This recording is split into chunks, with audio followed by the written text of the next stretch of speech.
La position de la France, et notamment la position stratégique non agressive, mais plutôt partenariale, intéresse énormément les Philippines, qui cherchent des partenaires d'équilibre.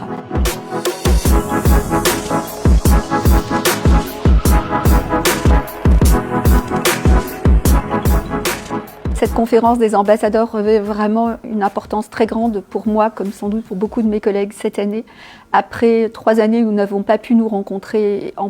personne, compte tenu des blocages de voyage dus au Covid, c'est très important que nous nous retrouvions pour pouvoir reprendre ces liens, pour pouvoir travailler en cohérence tous ensemble au sein du ministère des Affaires étrangères et avec d'autres administrations aussi.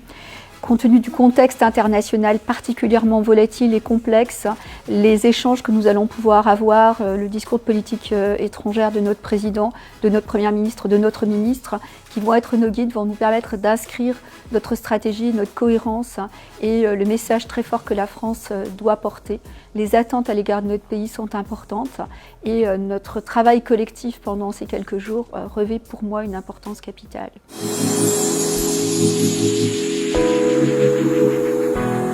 L'aide à nos communautés et à nos territoires occupe un temps important du travail de l'ambassade et c'est une de nos préoccupations.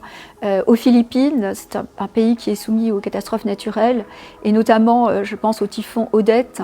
qui a été peu médiatisé mais qui a causé de très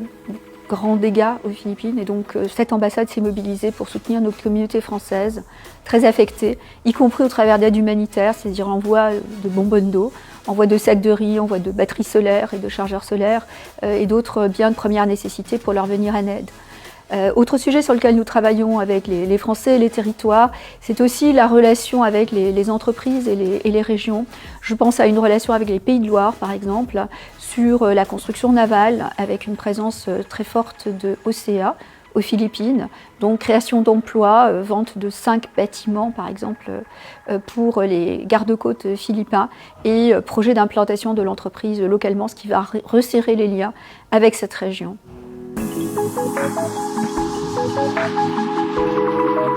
La France est un acteur très important dans l'Indo-Pacifique et pour les Philippines, c'est un partenaire d'équilibre peut-être entre des partenariats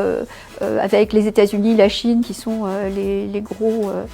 gros acteurs de la zone, mais la notion de rivalité ou de tension fait que l'approche française est appréciée en matière de sécurité, en matière de stratégie.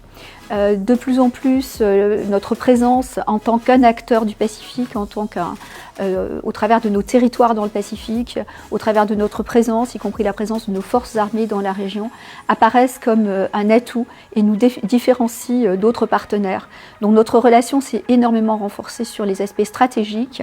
la dimension économique, la dimension changement climatique, la sécurité énergétique et la sécurité alimentaire apparaissent comme des domaines dans lesquels les Philippines se tournent de manière de plus en plus forte vers la France.